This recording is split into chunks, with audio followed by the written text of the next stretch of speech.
제가 대표해서 읽겠습니다. 복 있는 사람은 악인의 꾀를 쫓지 아니하며 죄인의 길에 서지 아니하며 오만한 자의 자리에 앉지 아니하고 오직 여호와의 율법을 즐거워하여 그 율법을 주야로 묵상하는 자로다.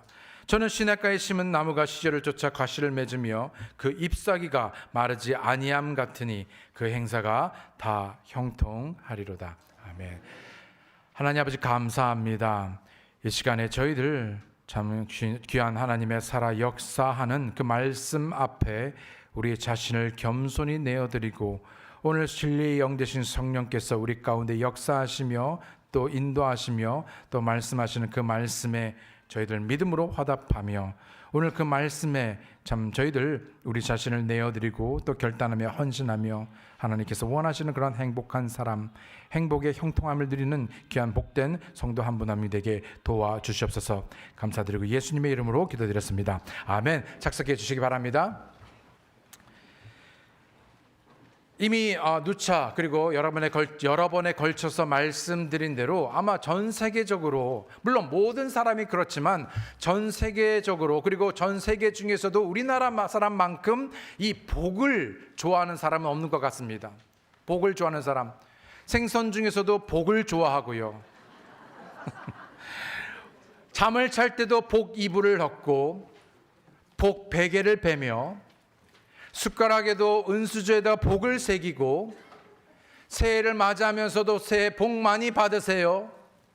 복주머니에 복조리에 그야말로 복을 빌고 복을 원하는 아주 특별한 민족이 우리나라인 것 같습니다.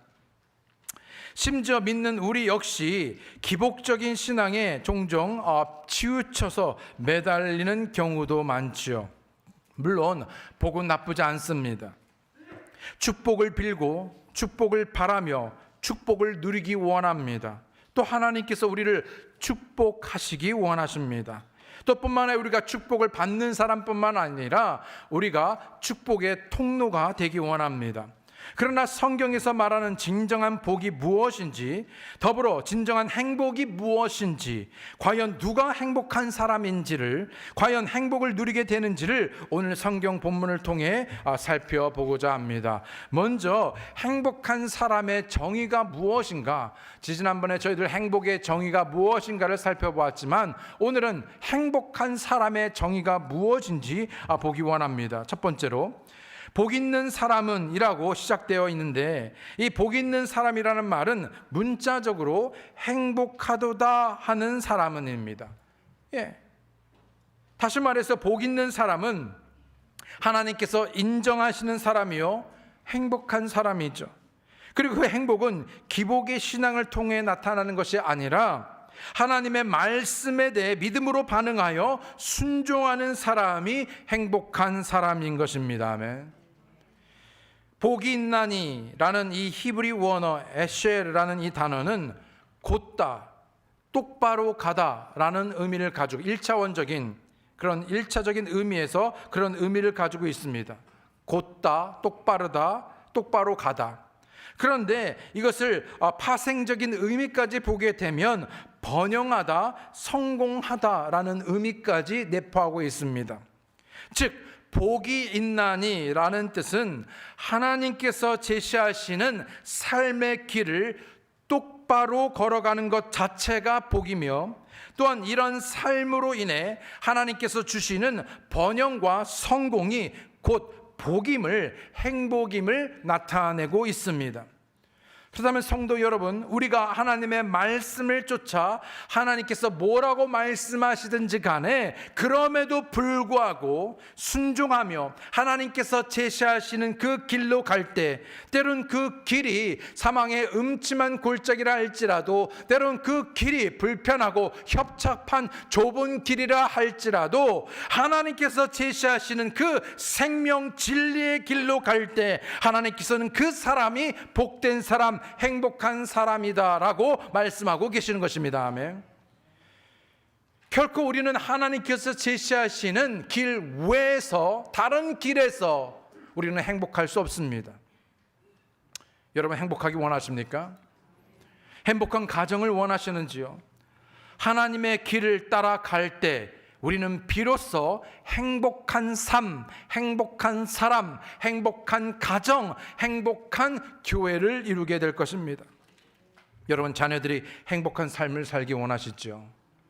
여러분, 그렇다면 여러분, 자녀들에게 가장 중요한 것입니다. 다른 것들은 중요하지 않다가 아니라 대학의 입시나 성적이나 그 외 다른 것보다 그 아이들이 어렸을 적부터 하나님을 하나님으로 알고 인격적으로 만나 구원받으며 또 뿐만 아니라 그 삶에 예수 그리스도가 가장 우선되어지며 하나님을 무엇보다도 사랑하고 하나님을 두려워하고 경외하는 가운데 그 삶의 중심이 예수 그리스도가 될 때 그 삶이 형통하며 행복하게 될 것입니다. 그것을 가르칠 의무가 책임이 있습니다. 그래서 그 자녀들을 우리에게 맡겨주신 것입니다. 예. 대학이나 세상의 어떤 무엇이나 공부가 아니라 하나님의 말씀을 가르치고 따라가게 하시기 바랍니다. 그러면 번영과 성공과 행복이 따라온다라고 하나님께서 약속하셨습니다. 그렇지 않고 그 하나님의 길에서 벗어난다라면 그 길의 끝은, 하나님의 길에서 벗어난 다른 길의 끝은 그 길이 아무리 좋아 보인다 할지라도 그 필경은 불행이요 파멸이라고 말씀하고 있습니다. 두 번째로 볼 것은 바로 행복한 사람의 특징입니다. 행복한 사람의 특징은 크게 두 가지로 피해야 될 것과 또 따라야 할 것이 있는데, 첫 번째로 먼저 보면 소극적으로 피해야 할 세 가지입니다. 피해야 할 세 가지. 오늘 본문의 1절을 다시 보게 되면 복 있는 사람은 악인의 꾀를 쫓지 아니하며 죄인의 길에 서지 아니하며 오만한 자의 자리에 앉지 아니하고 라고 말씀하고 있죠. 여러분, 이미 아시다시피 이 구절 속에서 점진적인 점층법을 사용하고 있는 것을 여러분 보시게 됩니다. 똑같은 내용을 다른 표현으로 바꾸어서 거듭 강조하고 있죠. 그리고 점점 더 상황이 나빠지고 안 좋아집니다. 그래서 악인의 꾀, 즉 경건치 아니한 악인보다 죄인이 더 나쁘고 죄인보다 모욕하는 오만한 사람이 더 나쁘다는 사실을 보여주고 있죠. 첫 번째로 피해야 할 첫 번째는 바로 경건치 아니한 자들의 계획대로 걷지 않는 것입니다. 악인의 꾀를 쫓지 않는다라는 것은 경건치 아니한 자들의 계획대로 걷지 않는다라는 것입니다. 여기서 경건치 않은 자, 경건치 않은 사람은 누구입니까? 단어의 정의를 보자면 즉 표준, 기준이 없는 사람입니다. 표준, 기준이, 스탠다드가 없는 사람. 왜 그 사람은 표준, 인생을 살 때 표준, 기준이 없습니까? 바로 하나님이 없을 때 표준이 없는 것입니다. 물론 이 말은 믿지 않는 세상 사람들을 뿐만 아니라 믿는다고 하지만 그 삶에서 하나님이 중심이 되지 않고 하나님의 말씀과 원리가 기준이 되지 않을 때 그 사람은 어리석은 사람이요, 또 뿐만 아니라 향방 없이 방황하며 행복하지 않는 삶을 살아갈 수밖에 없는 것이죠. 그럼에도 불구하고 많은 사람들이 그 일과 속에서, 그 계획 속에서 하나님이 배제됩니다. 하나님의 길이 우선되지 않는 것이죠. 하나님의 말씀이 기준되지 않습니다. 표준되지 않습니다. 하나님이 없는 사람에게는 표준을 기대할 수가 없겠죠. 오늘날 특히 포스트 모더니즘 시대에 사는 현대인들에게 절대 기준, 표준이 없습니다. 마치 믿음의 삶은 액세서리처럼 여겨집니다. 옵션처럼 여겨지지요.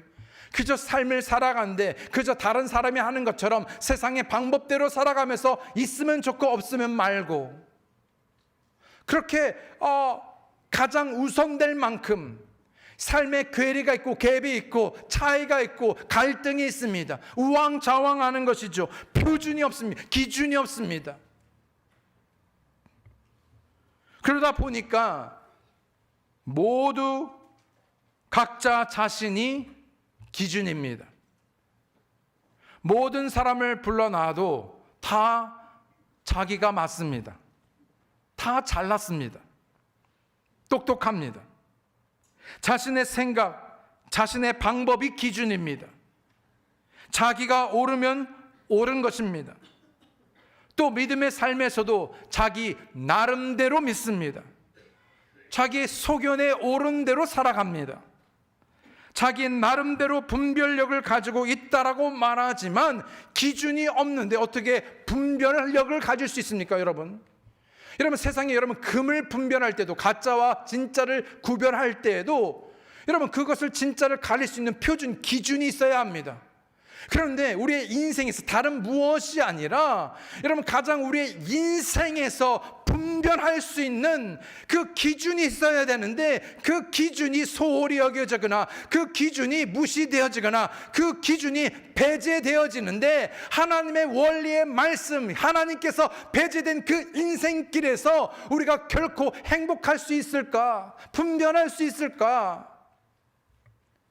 사사기 21장 25절에 있는 말씀을 보게 되면 그때 이스라엘에 왕이 없으므로, 여러분 당시에 정말 왕이 없었습니까?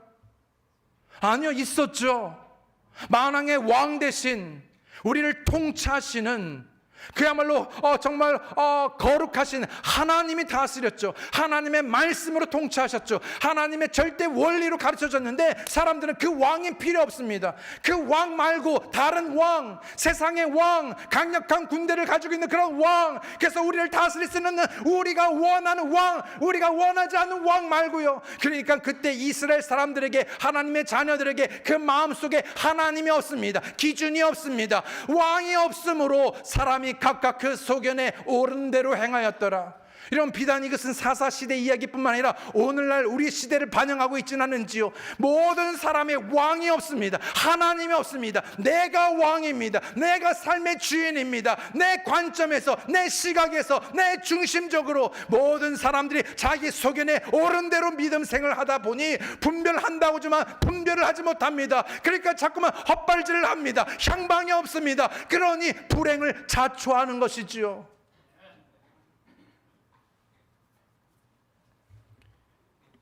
그러다 보니 경건치 아니한 자들의 계획, 꾀를 쫓습니다. 세상과 사람들의 꾀를 쫓아요. 왜요? 그럴듯합니다. 매력적입니다. 좋아 보입니다. 달콤합니다. 편협해 보이지 않습니다. 쿨합니다. 매혹적이죠.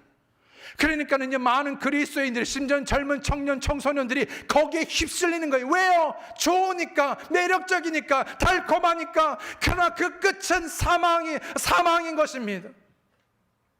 그 길에서는 결코 행복이라는 것을 우리가 누리지 못하는 것이에요.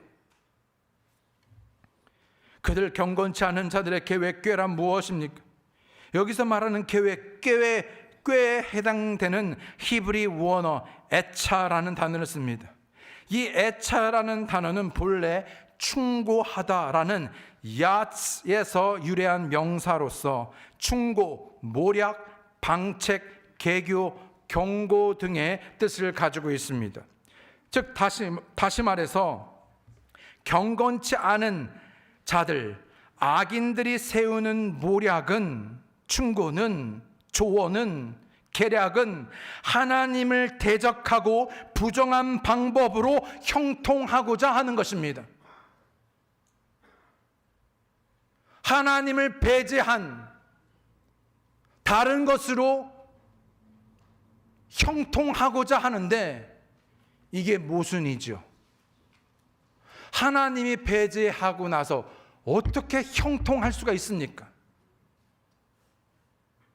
형통은 하나님이 함께 하시냐 하시지 않느냐로 그것이 기준이 삼아지는데, 전혀 하나님과 무관한 그 삶에서, 그 계획에서, 그 길에서 어떻게 형통할 수 있는가? 마치 반짝 잠깐은 형통한 것 같지만, 잠깐은 기쁘지만, 잠깐은 좋아 보이지만 필경은 그렇지 않다라는 것입니다.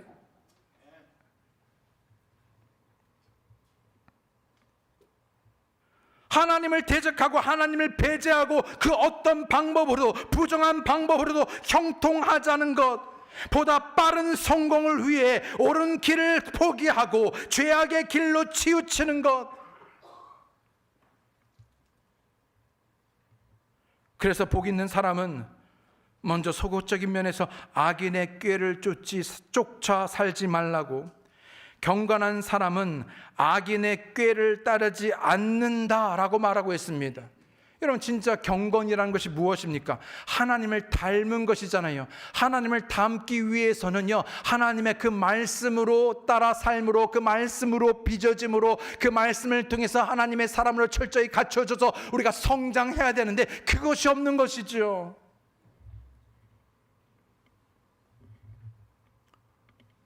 경건한 삶을 추구하는 것은 바로 그 삶에 하나님께서 함께 하심으로 비로소 행복해질 수가 있기 때문입니다. 경건한 삶, 거룩한 삶에서 벗어나 우리는 결코 행복할 수 없습니다. 없을 뿐만 아니라 행복해서는 안 됩니다. 왜냐하면 하나님께서 귀히 그렇게 우리를 지으셨기 때문입니다. 두 번째로, 죄인들의 길에 서지 않습니다. 여러분, 죄인이란 무슨 뜻입니까?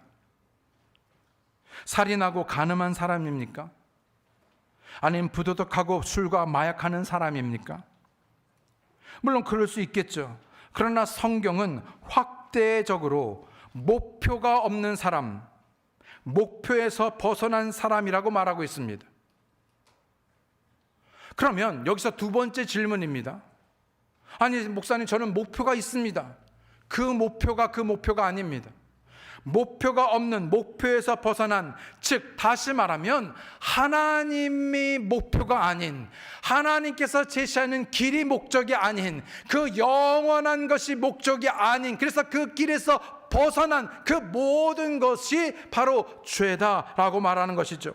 성경에서 말하는 죄의 정의가 관역이라는 목표물을 향해 화살을 쏘았는데 그 화살이 명중하지 못하고 그 목표물에서, 그 관역에서 빗나가는 것을 말합니다. 다시 말해서 하나님께서는 사람의 인생을 향해 계획하시고 나아가고자 하는 방향과 목표와 목적이 있는데 거기에서 일탈한 것입니다. 그 길에서 벗어난 것이죠. 즉 죄인은 히브리 원어 하타로서 목표가 빗나간 사람 또는 목표를 잃어버리고 사는 사람인 것입니다.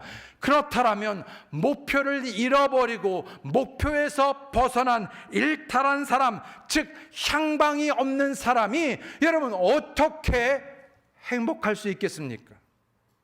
여러분, 솔로몬이 헛되도다 라고 고백한 것은 그 삶에 하나님이 배제되었기 때문입니다. 즉 방향의 목표가 잘못되는 것, 변하는 것, 세상에 있는 것들로 목표를 삼으니 그것이 채워지지가 않는 것이죠.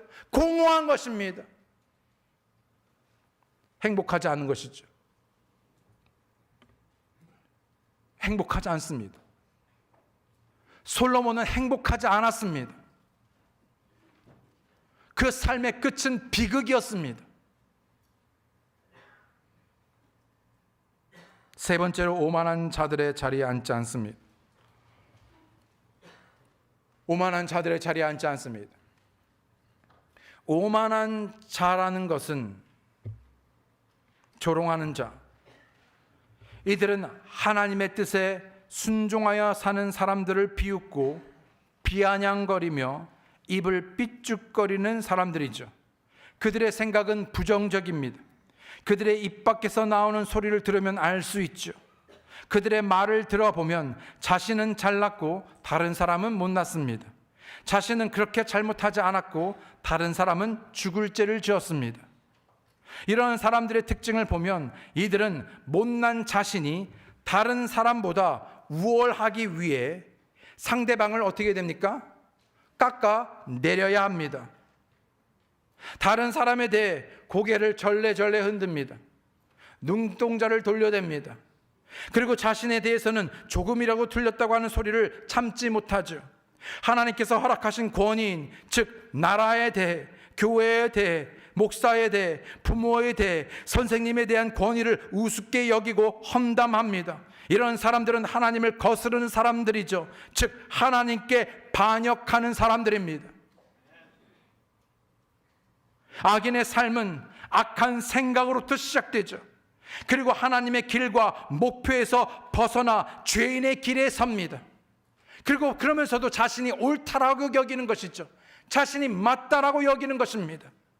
그리고 그들의 오만하고 조롱하는, 모욕하는 사람들 사이에서 이제는 한 팀을 이루어 마치 자신들은 죄가 없고 의로운 자인 양 하나님을 반역하고 대적합니다.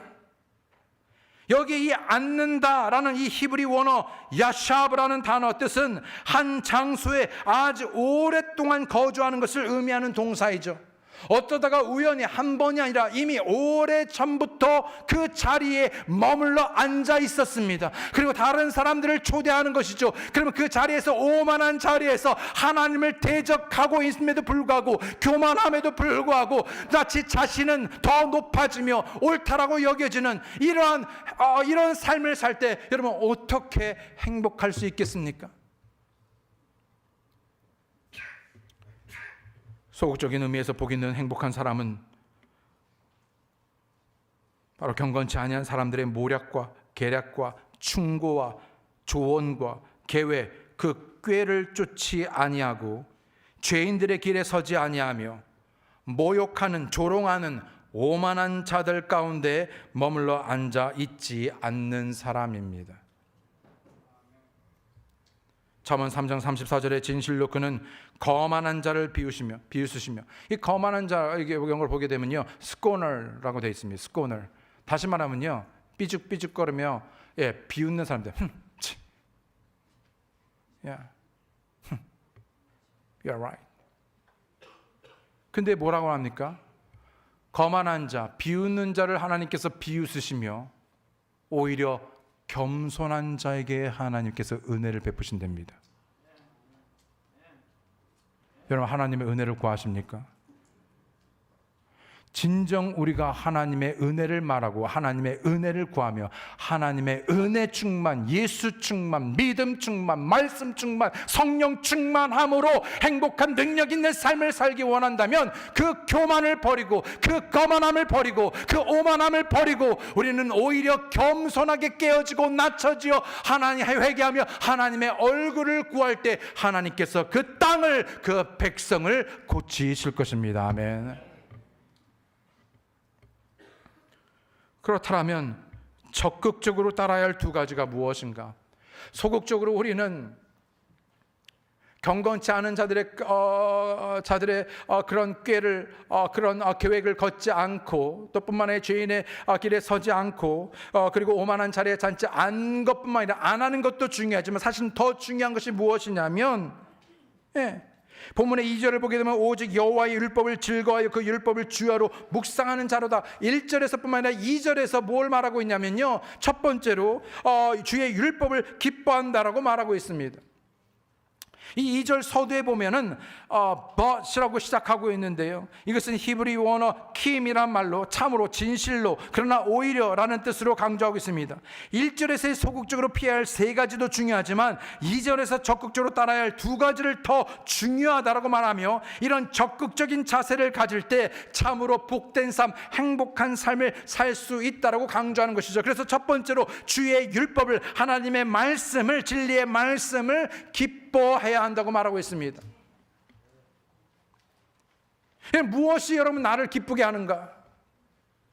어떤 물건이나 어떤 업적이나 아니면 어떤 성취나 아니면 어떤 누군가의 칭찬이나, 물론 그럴 수 있죠. 그런데 궁극적으로 여러분 하나님의 말씀으로 인해 그 말씀이 나를, 내 마음을 주장하고 기뻐하는 근원인가? 하나님의 말씀을 기뻐하는. 여러분, 주의 율법이란 여러 가지를 의미할 수 있습니다. 십계명이라든지 규례, 의식, 등을 말할 수 있겠지만 더 포괄적인 의미로 말씀 토라를 의미하는 것입니다. 율법은 참과 거짓을 분명하게 가늠해주는 척도이자 기준이죠. 그래서 때로는 그 말씀을 그 척도, 기준이라는 의미에서 캐논이라고 말하기도 합니다. 복 있는 사람은 그의 기쁨이 어떤 성취나 물질, 세상에서가 아닌 하나님의 말씀 가운데 있다라고 말하고 있는 것이죠.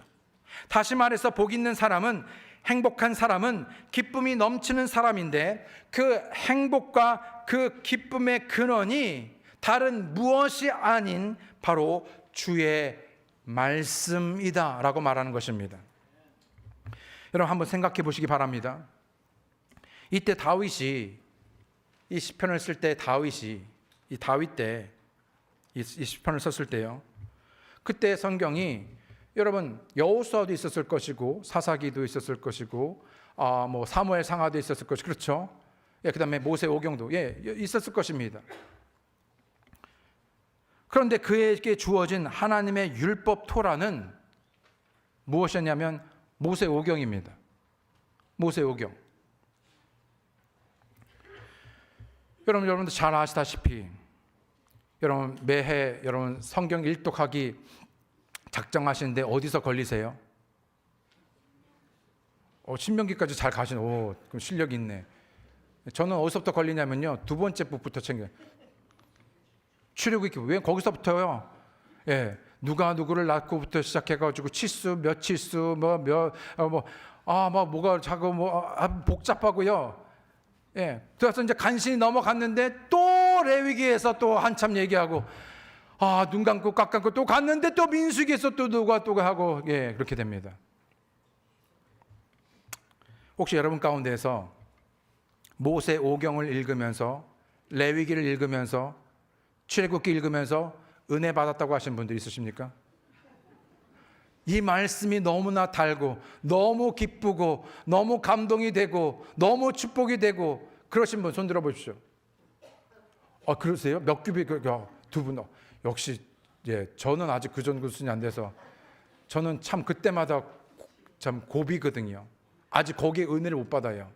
누가 누구를 낳고 누가 누구를 낳고 솔직히 말하면 그냥 그런다 보지 누가 누구를 낳는지 나랑 무슨 상관, 내지는 나한테 너무 참 어려운 말이지, 아니 어렵진 않아도 그것 때문에 은혜, 누가 누구를 낳은 게 나한테 그렇게 은혜가 되지는 않더라고요. 솔직하게.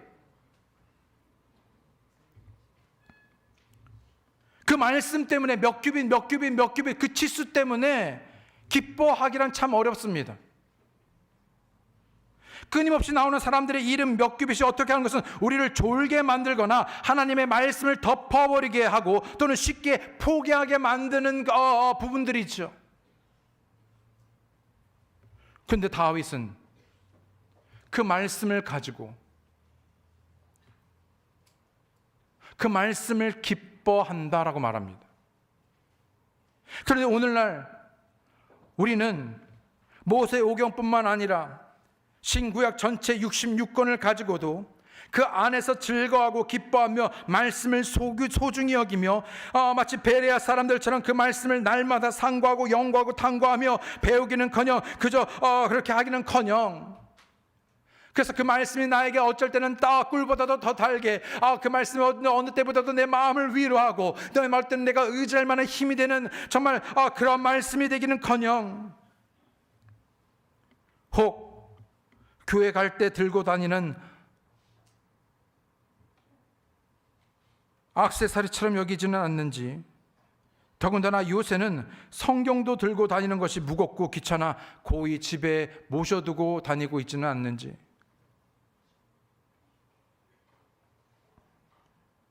하나님의 말씀에 얼만큼 관심이 있을까? 과연 하나님 뭐라고 말씀하실까?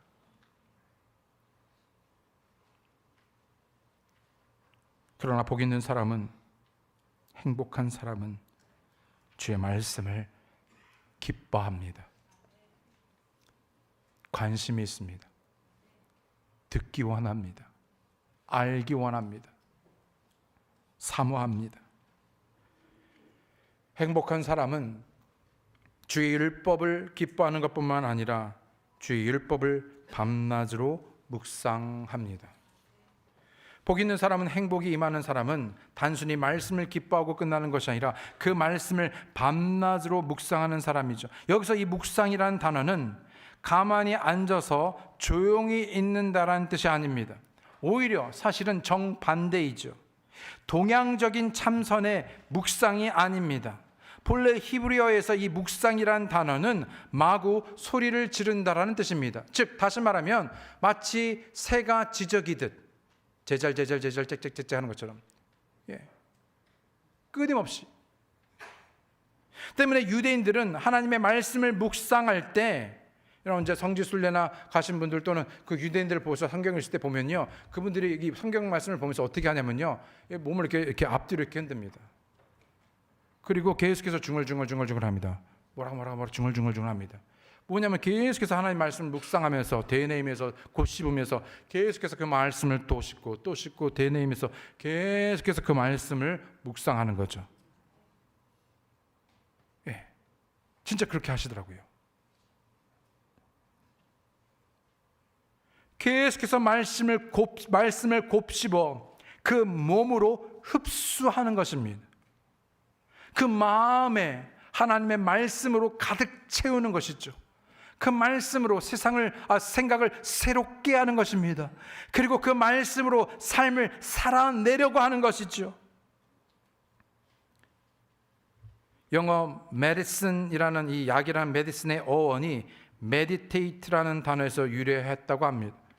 아무리 보약이라도 몸이 흡수하지 않고 받아들이지 않는다면 아무 효과가 없고 소용이 없고 유익이 없듯이 기뻐한 말씀을 묵상하며 삶으로 나타내지 않는다라면 백해무익인 것입니다. 그렇다면 1절과 2절 그리고 3절을 통해 행복한 사람의 열매가 무엇인가? 행복한 사람의 열매, 세 번째로 행복한 사람의 열매를 보자면 3절을 보겠습니다. 저는 시냇가에 심은 나무가 시절을 쫓아 과실을 맺으며 그 잎사귀가 마르지 아니함 같으니 그 행사가, 모든 행하는 일들이 다 형통하리로다. 성경은 행복한 사람에 대해 열매 맺는 나무에 비유하고 있죠. 그런데 보니까 강가에 심은 나무, 사실 정확히 말하면 강가에, 시냇가에 심겨진 나무, 여기서 이 강가, 이 시냇가는요, 단순히 그냥 졸졸졸 흐르는 시냇가가 아니라 엄청난 큰 강가 같은 것을 말하는 팔르게 마음이라고 말하고 있는데요, 물이 풍성히 저장되어 있어서 언제나 항상 흐르는 인공적인 관계수로를 가리킨다고 합니다. 이런 물 강가의 시냇가에 어쩌다가 있게 된 것이 아니라 누군가에 의해 목적을 가지고 심겨진 것입니다. 이 나무는 물 걱정 없이 사시사철 항상 풍성하게 공급되는 생수로 인해 메마르는 법이 없이 안정스럽습니다. 제철에 열매를 맺습니다. 그 열매가 풍성합니다. 그 열매가 달고 맛있습니다. 깊습니다. 잎사귀가 시드는 법이 없습니다. 이 나무는 어떻게 이러한 행복을 누리게 되었을까?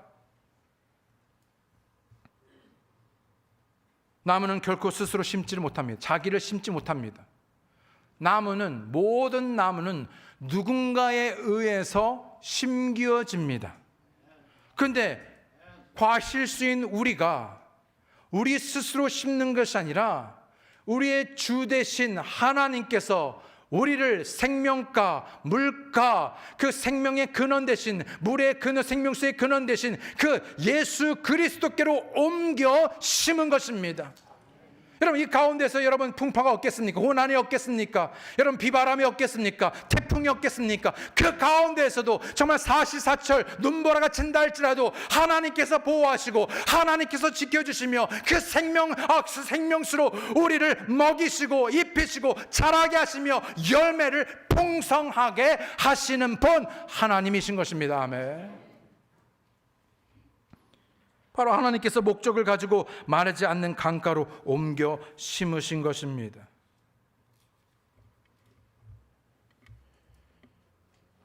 여러분, 나무 이 비바람이 태풍이 막 휘몰아치는 이 엄청난 비바람 가운데 있는 나무를 보신 적 있습니까? 나무가 어떻던가요? 그야말로 미친 듯이 막 흔들어대지 않습니까? 정신없이. 정말로 정신없이 나뭇가지를 흔들어댑니다. 예. 마치 부러질 것처럼. 근데 여러분, 간혹 여러분 그 정신없는 수많은 가지들이 부딪히면서 막 이파리가 막 휘날리면서 막 난리가 나는데, 여러분 그 가운데서 여러분 나무 기둥을 한번 보십시오. 요동이 없습니다. 왜요? 뿌리가 깊게 내려졌기 때문입니다. 여러분, 우리가 경관, 요동치 않는, 비바람 가운데서도 요동치 않으면 세상의 풍파와 세상의 소리와 여러분 수많은 것들로 우리의 마음이 자꾸만 요동, 정말 나뭇가지처럼 막 난리가, 때마다 난리가, 코로나 때문에 난리가, 경제 때문에 난리가, 뭐 수많은 것들 우리의 마음을 난리, 삶에 안정이 없을 때, 여러분 우리가 뿌리를 더 깊게 내리고 우리가 튼튼한 하나님의 접붙인 나무가 되어졌을 때 우리는 과실을 맺게 될 것입니다. 아멘. 하나님께서 심으셨으니 하나님께서 책임지시고 하나님께서 보호하시며 하나님께서 열매를 맺게 하실 것입니다. 아멘. 하나님께서 주시는 평강과 행복과 충만한 기쁨을 누리게 될 것입니다. 이 사람은 그리스도 안에서 뿌리를 내리는 자입니다. 뿌리를 내리고 세움을 입어 그리스도의 은혜 가운데서 성장하며 예수 그리스도를 닮아가고 성령의 인격적인 열매를 맺으며 하나님의 풍성한 열매로 30배, 60배, 100배의 결실하는 열매를 맺는 행복한 인생이 되기 원합니다. 아멘. 그래서 이 사람은 인생의 가뭄과 비바람과 폭풍우와 같은 환경에 처해 있지만 그러한 환경에 지배를 받지 않습니다. 여러분, 믿는 사람이나 믿지 않는 사람이나 사는 인생 환경은 똑같아요. 그런데 여러분, 그 인생에 예수님이 없는 그 인생을 한번 상상해 보십시오. 상상이 되십니까? 그런데 더 문제는 그 예수님이 있는데도 그 예수님을 의지하지 않고 예수님을 피난처로 삼지 않는 거예요. 그럴 필요가 없는데, 우린 세상의 어려운 가운데에서도 그 환경에 휩쓸리거나 요동하는 거거나 지배를 받거나 하는 것이 아니라 우리는 철저하게 하나님의 말씀에 성령에 지배받는 사람들입니다. 아멘. 우리 역시 영적으로 척박한 땅에서 물 많은 강가로 옮겨져 심기운 자들이 있죠. 물은 성령님을 말씀하고 이 성령님으로 가득 채워주시기 원합니다. 요한복음 4장 14절에 내가 주는 물을 먹는 자는 영원히 목마르지 아니하리니 나의 주는 물은 그 속에서 영생하도록 솟아나는 샘물이 되리라. 성령으로 충만케 된 사람은 결코 육신의 일을 이루지 않습니다. 육신은 결국 사망과 파멸을 낳기 때문이죠. 성령의 일을 쫓는 사람은 화평과 생명을 얻게 되며 풍성하게 열매를 맺게 될 것입니다. 그 삶에서 성령의 열매를 맺을 것이고요, 잃어버린 영혼들을 주님께로 인도하는 삶을 살게 될 것입니다. 그 모든 행사가 형통할 것입니다. 주의 말씀을 기뻐하고 그 성취에 소원을 두면서 날마다 하나님의 말씀을 묵상하며 순종하는 사람의 삶은 형통할 수밖에 없습니다. 고난이나 역경이나 어려움이 없다는 것이 아닙니다. 설령 그러한 반대와 장애물과 고난과 어려움이 있다 할지라도 하나님의 형통케 하심을 결코 막을 수 없습니다. 아멘. 여러분, 형통하리로다, 이 원어, 이 찰라흐라는 단어는 거칠 것이 없이 앞으로 돌진하는 모양을 나타내는 단어입니다. 뭐냐면요, 우리가 하나님과 함께 우리 형통하잖아요. 그러면요, 장애물이 있어요. 그러면 맨몸으로 우리가 부닥치는 것이 아니에요. 우리의 대장 되신 예수 그리스도께서 우리의 앞서 행하시며 우리의 보디가 되시며 우리의 보호자며 피난처며 우리의 앞에서 그럼 우리 형통은 뭐냐면 그분 안에, 그 품 안에, 그 안에 거하는 것입니다. 그러면 그분과 우리가 할 때 그분이 돌진하고 그분이 앞으로 나아갈 때 모든 것을 거침없이 나아가는 것이, 이게 형통인 것입니다. 때로는 감옥 안이든 감옥 밖이든, 때로는 어떤 경제적인 위기든 어떤 건강의 위험이든 뭐 할 것 없이 우리가 주님 안에서 주님과 함께 우리는 믿음으로 전진하며 그 역경을 우리는 담대하게 용기 있게 믿음으로 앞으로 돌진하는 그 모양을 가지고 살아갈 것입니다. 이것이 바로 형통함입니다. 아멘. 신명기 28장에는 하나님의 말씀을 순종하는 자에게 주어지는 축복, 행복이 어떠한지를 자세히 기록하고 있죠. 이런 축복은 일회성이 아닙니다. 이것은 끊임없는 반복과 지속을 나타내는 동사이지요. 그리고 뿐만 아니라 미래적 의미를 갖는 미래 완료형으로 되어 있습니다. 신명기 28장 1절로 8절에 있는 말씀 제가 읽겠습니다. 내가 내 하나님 여호와의 말씀을 삼가 듣고 내가 오늘날 내게 명하는 그 모든 명령을 지켜 행하면 내 하나님 여호와께서 너를 세계 모든 민족 위에 뛰어나게 하실 것이니. 2절에 내가 내 하나님 여호와의 말씀을 순종하면 이 모든 복이 내게 임하며 내게 미치리니. 여러분, 여기서 이 미치리는 뭐냐면요, 따라잡으리님입니다. 그러니까 많은 사람들이, 세상 사람들이 어떻게 하냐면요, 행복을요 어떻게 합니까? 추구하고 따라가려고 해요. 아니에요, 여러분. 행복이나 복은요 따라가는 게 아니에요. 복은요 따라가는 게 아닙니다. 쫓는 게 아니에요. 하나님의 말씀을 붙잡으면 그때 따라 붙는 것입니다. 아멘. 도망가도 따라 잡히는 것입니다. 여러분, 얼마나 정말 기가 막힌 말씀입니까? 복 안 받으려고 막 도망가도 말씀은 그냥 복이 그냥 짝짝짝짝 달라붙는 것입니다. 아무리 100m 달려가도요 복이 우리를 따라잡는 것입니다. 붙잡는 것이죠. 복을 떼어내고 아우 지겨워, 이 복해도 복이 달라붙는 것입니다. 아멘. 아멘. 다시요, 복은 추구하고 잡는 것이 아니라 하나님의 말씀을 잡으면 그때 복이 오는 것입니다. 아멘. 그러니까 3절로 보십시오. 여러분, 오죽하면 하나님께서 이걸 일일이 그냥 한마디로 그냥 말씀 잘 믿고 순종하면 복받아 이렇게 안 하고요, 아무리 해도 말을 듣지 않으니까는요 하나님께서 아주 자세하게 3절부터 성읍에서도 복을 받고 들에서도 복을 받을 것이며 내 몸의 소생과 내 토지의 소산과 내 짐승의 새끼와 내 우양의 새끼와 복을 받을 것이며. 그 복이 얼마나 하면요, 우리뿐만 아니라 아이들뿐만 아니라 심지어는 집안에 있는 애견, 강아지, 고양이 뭐 할까 없이 다 그냥 복을 받는 거예요. 그냥 복이 쏟아지는 것이죠. 복이 그냥 뿐만 아니라 내 강주리와 떡 반죽 그릇이 복을 받을 것이며, 아니 그릇이 복을 받아봤자 그릇이 복을 받을 것이며 내가 들어와도 복을 받고 나가도 복을 받을 것이며 내 대적들이 일어나 너를 치려하면 여호와께서 그들을 내 앞에서 패하게 하시리니 그들이 한 길로 너를 치러 들어왔으나 내 앞에서 7길로 도망하리라. 여호와께서 명하사 내 창고와 내 손으로 하는 모든 일에 복을 내리시고 내 하나님 여호와께서 내게 주시는 땅에서 내게 복을 주실 것이며. 아멘. 그럼에도 우리의 가장 큰 축복은 우리의 외적인 번창보다 우리의 내적 영혼의 번영입니다. 결국 이들의 가치는 영원할 것입니다. 그리고 하나님께서 저들을 알고 인정하신다고 말씀하고 있습니다.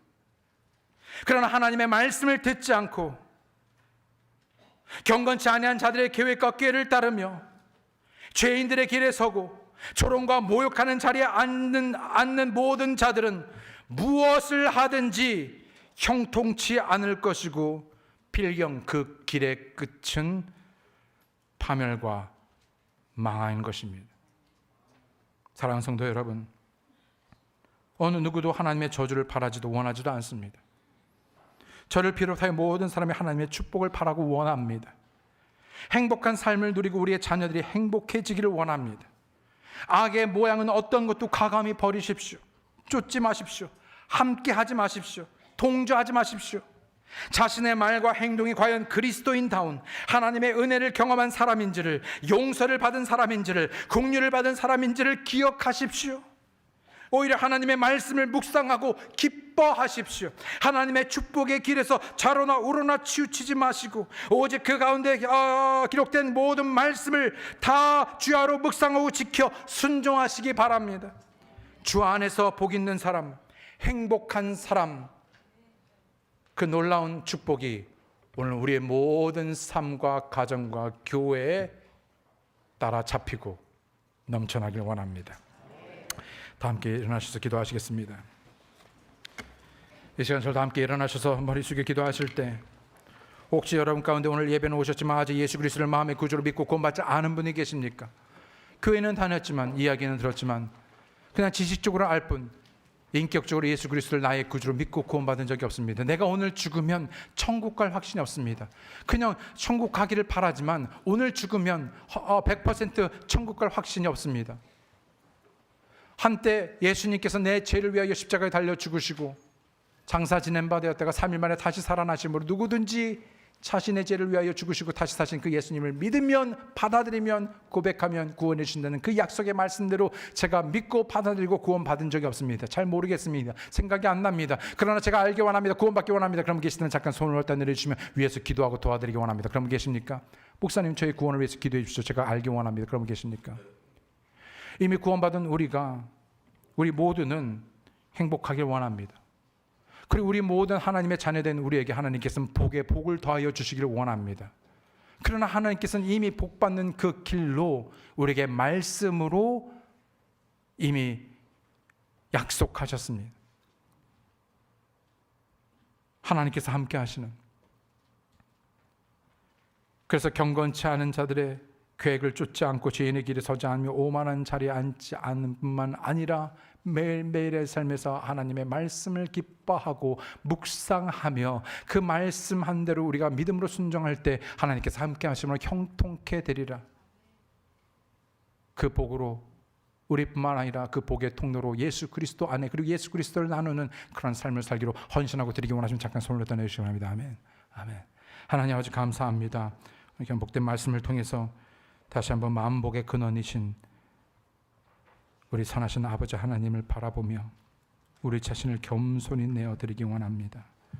주님께서 말씀하심으로 오늘 그 말씀에 우리 자신을 겸손히 내어드리고 그 말씀에 우리의 마음을 묶어 우리의 삶을 온전히 내어드림으로, 순종함으로 하나님의 선하신 약속의 말씀이 우리의 삶의 능력으로, 열매로 나타나게 도와주시옵소서.